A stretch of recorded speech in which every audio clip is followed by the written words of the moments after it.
நெல்லிக்காய் ஊறுகாய் அட்டகாசமான சுவையும், அதோடு நல்ல க்ரீமி ஸ்ட்ரக்சரோட ஒரு 6 மாதம் கெடாமல் இருக்கிறது போல் ரொம்ப அருமையான நம்மளோட பாரம்பரிய மெத்தடு. வெங்காய ஊறுகாய் எப்படி சாப்பிட்ருப்போம் பாரம்பரியத்தில், பூண்டு ஊறுகாய் எப்படி சாப்பிட்ருப்போம், கிட்டத்தட்ட அதே மெத்தடு தான். அப்படி செய்யும் பொழுது நமக்கு 6 மாதம் வரையிலும் கெடாமல் இருக்கும். நீங்கள் உங்கள் குழந்தைகளுக்கெல்லாம் வெளிநாடுகளுக்கு கூட இதை நீங்கள் இதே மெத்தடில் நெல்லிக்காய் ஊறுகாய் கொடுத்து விடலாம். இப்போ 1/4 கிலோ நெல்லிக்காய் எடுத்திருக்கேன். இதை நல்லா பீஸாக அரிஞ்சு வச்சுக்கலாம். 1/4 கிலோவுக்கு ஒரு சின்ன எலுமிச்சங்காய் அளவு புளி சுடுதண்ணி ஊற்றி அதை கரைச்சி எடுத்துக்கிறோம். வெந்தயம் 1 டீஸ்பூன் நல்லா வறுத்து பொடி பண்ணி வச்சுக்கிறோம். பாருங்கள், இது போல் நல்ல துண்டுகளாக இப்படி சொலையாக எடுத்துக்கிறோம். புளியை கரைச்சி வச்சுட்டோம். இப்போ அந்த புளியை ஒரு வடைச்சட்டியில் ஊற்றி கொதிக்க விடுறோம். 1/4 கிலோவுக்கு 50 மில்லி நல்லெண்ணெய், கொஞ்சமாக நல்லெண்ணெய் போட்டுக்கிறோம். அந்த எண்ணெயும் புளியும் கொதிச்சு வருது. உப்பு 1/4 கிலோவுக்கு 1.5 டேபிள் ஸ்பூன் நைஸ் உப்பு. நீங்கள் நிறைய குவான்டிட்டி செய்யும்போது இதெல்லாம் கூட சேர்த்துக்குங்க. 1.5 டேபிள் ஸ்பூன் எழுதி வச்சுக்கோங்க. அட்டகாசமான சுவையாக இருக்கும். நல்ல இந்த புளி கரைச்சி வருது. அந்த உப்புனுடைய எடைக்கு நம்ம மிளகாத்தூள் போடணும். அப்போ 2 டேபிள் ஸ்பூன் கோபுரமாக போடும்போது அந்த உப்பும் மிளகாத்தூளும் சரியான எடைக்கு வந்துடும். வெந்தயத்தை பொடிச்சிக்கலாம்.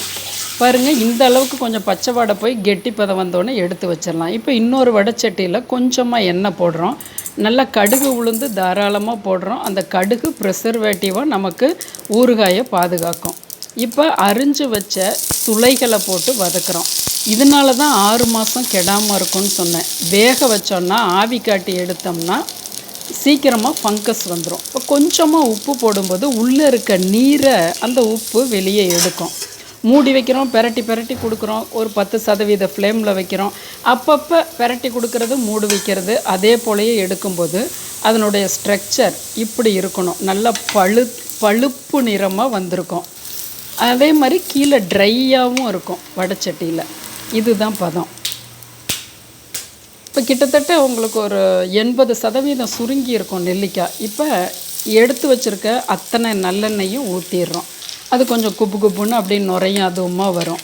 ஒரு 30 செகண்ட் வதக்கி விட்டால் போதும். இப்போ அந்த புளி கரைசலை இதில் ஊற்றிடுறோம். சிம்மில் தான் இருக்குது. நல்லா ஒன்று சேர்ற மாதிரி கலக்கிறோம். உப்பு, மஞ்சப்பொடி, பெருங்காயப்பொடி, வெல்லம் கண்டிப்பாக போடணும். புளி போடுற எல்லா பதார்த்தத்துக்குமே 2 நிமிஷம் எல்லாம் ஒன்று கலந்து வெந்ததுக்கப்புறமா நம்ம மிளகாய் பொடி போடுறோம். அப்போ தான் கலர் நமக்கு நல்ல கலராக மெயின்டைன் ஆகும். இப்போ வெந்தய பொடியும் போட்டுடுறோம். கிளறி கொடுக்குறோம். கிளறி கொடுத்தோடனே சுவிட்ச் ஆஃப் பண்ணிவிட்டு எடுத்து இன்னொரு இடத்துல வச்சிடுறோம். வைக்கிறோன்னா மிளகாத்தூள் கருத்து போயிடும். நீங்கள் இண்டோலிய சட்டியாக இருந்ததுன்னா உடனே வேறு எதுக்கு மாற்றிடுங்க. இப்போ நான் சில்வருங்கிறதுனால நான் அப்படியே வச்சுருக்கேன். நல்லா ஆறுனதுக்கப்புறமா ஒரு பாட்டிலில் நான் போடுறேன். நீங்கள் அதாவது இண்டோலிய சட்டியில் வச்சுருந்தீங்கன்னா உடனே சில்வருக்கோ இல்லை ஒரு செராமிக்கு அது போல் நீங்கள் மாற்றிடணும்.